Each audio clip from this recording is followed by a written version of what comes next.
ana sallan nafila bayan kiran sallan maghrib. To malam daman ana yin sallan nafila a wannan lokacin kwarai. Akwai hadisi wanda Imamul Bukhari ya rawaito daga Abdullahi dan Mas'ud. Yace manzon Allah sallallahu alaihi wasallama yace sallu qabla al-maghrib. Sallu qabla al-maghrib. Sallu qabla al-maghrib liman sha'a. Ya ji manzo Allah ce kai sallan nafila kafin kai magariba, kai sallan nafila kafin kai magariba, kai sallan nafila kafin kai magariba, amma ga wanda ya ga dama. Kenan ta zama ba wajibi bace. Wanda ya ga dama an yi kira sallan magariba kafin liman ya zo, mutum sai ya tashi ya salla raka'a biyu nafila kafin ai sallan magariba. Wannan annabi sallallahu alaihi wasallama ya amince da wannan, amma ba a fuskar wajabci ba, kamar yadda wannan ruwaya ta Abdullahi dan Mas'ud a cikin Sahihul Bukhari ta tabbatar. Wanda yace malam idan aka haihu ranar Laraba da safe misali karfe 6:30, ranar yasho ya dace da suna ranar Laraba. Idan an haihu ran Laraba za a yi suna. Idan an haihu ran Talata za a yi suna. Shi kwana 7 ake lissafawa daga sunan, daga haihuwar. To da haka zai faɗo a ranar ne kenan. In an haihu yau misali, yau wace rana?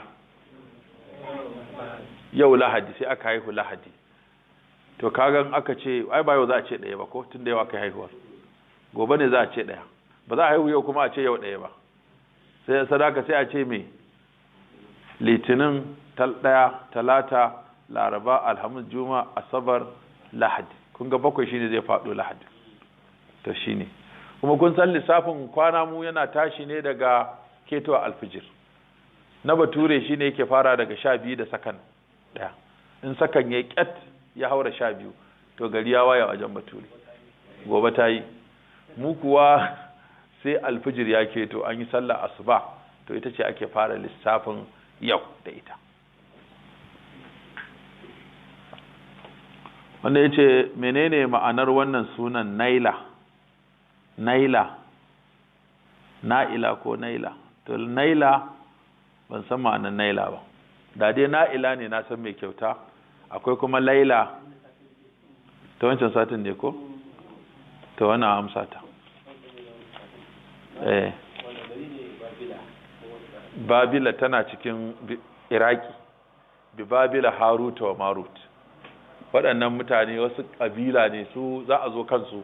Su ne masu bautar taurari, mutanen annabi Ibrahim ne. So za a zo tarihinsu, tunda ya ce mana addinan da ake yi guda 4 ne. Akwai Yahudu, akwai Nasara, akwai Majus, akwai Sabi'awa. To Sabi'awan nan su ne masu bautar taurari da watanni, wanda suke gudanar da rayuwarsu akan wata. Za ka ga akwai littattafai da ake siyarwa, irin wanda suke magana akan tafiyar taurari. Za ka ga da kowa sai a ce taurarenka. Yanzu kana zuwa da wanda ya san wannan, zai tambaye ka a shekarar da aka haife ka da watan, kana faɗa zai ce taurarenka kaza ne. To nan zai gano maka tauraron arziki ko na tsiya, ko na samu ko na rashi. Da rana da wata da shekara sai su yi maka hukunci cewa an haife ka a taurarenka kaza. Akwai na arziki, akwai na tsiya, akwai na farin ciki, akwai na bakin ciki. Sai kalle ka ce tunda dai ka kuskura aka haife ka a rana kaza a wata kaza, to shikenan ba a haife ka a ranar arziki ba, ko kuma a haife ka a ranar arziki. To da haka sai maka bishara cewa zaka gamu da arziki saboda ka faɗo a cikin tauraron arziki, ko ka faɗo a tauraron sa'a, ko kuma a tauraron rashin sa'a. Sai ce duk abin da zaka yi ba zaka yi sa'a ba saboda tauraron ka ba na sa'a bane, ko duk abin da zaka yi sa'a saboda tauraron ka na sa'a ne. To gaba ɗaya mutane suka rikita rayuwarsu, suka dora ta akan tafiyar kaima. Muka kaga kawai sai dai mu du'a safari. Yau kai addu'a Allahumma nas'aluka alhamdulillah li sakhkhara lana hadha wa ma kunna lahu muqrinin wa inna ila rabbina lamunqalibun. Allahu akbar, Allahu akbar.